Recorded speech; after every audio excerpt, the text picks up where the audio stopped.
দেশের শ্রমিক কৃষকদের আহ্বানে 10 আগস্ট দেশব্যাপী জেল ভরো কর্মসূচির অঙ্গ হিসাবে আজ প্রচার সভা সমাবেশ সংগঠিত হল ধর্মনগরে। বাম শ্রমিক সংগঠন সিআইটিইউর আহ্বানে সংগঠনের ধর্মনগর মহকুমা কমিটি এই সমাবেশ আহ্বান করে। সমাবেশে উপস্থিত ছিলেন সিপিআইএম রাজ্য সম্পাদক জিতেন্দ্র চৌধুরী সহ শ্রমিক সংগঠনের রাজ্য সম্পাদক শঙ্কর প্রসাদ দত্ত। সভায় আলোচনা করতে গিয়ে জিতেন্দ্র চৌধুরী ওই কর্মসূচিতে সমাজের সমস্ত অংশের মানুষের অংশগ্রহণের আহ্বান জানান।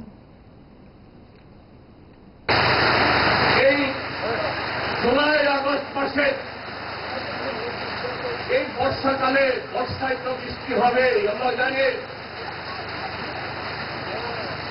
এরকম একটা গণ কর্মসূচি সংগঠিত করা এই সময়তে একটু অসুবিধাজনক। তারপরেও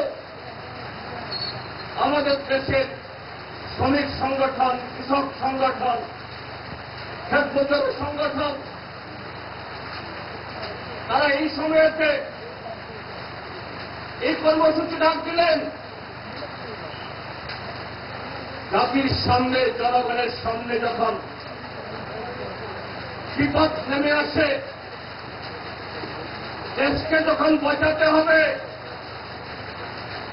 তখন শীত, গ্রীষ্ম, বর্ষা এটা যাচাই করার সুযোগ থাকে না।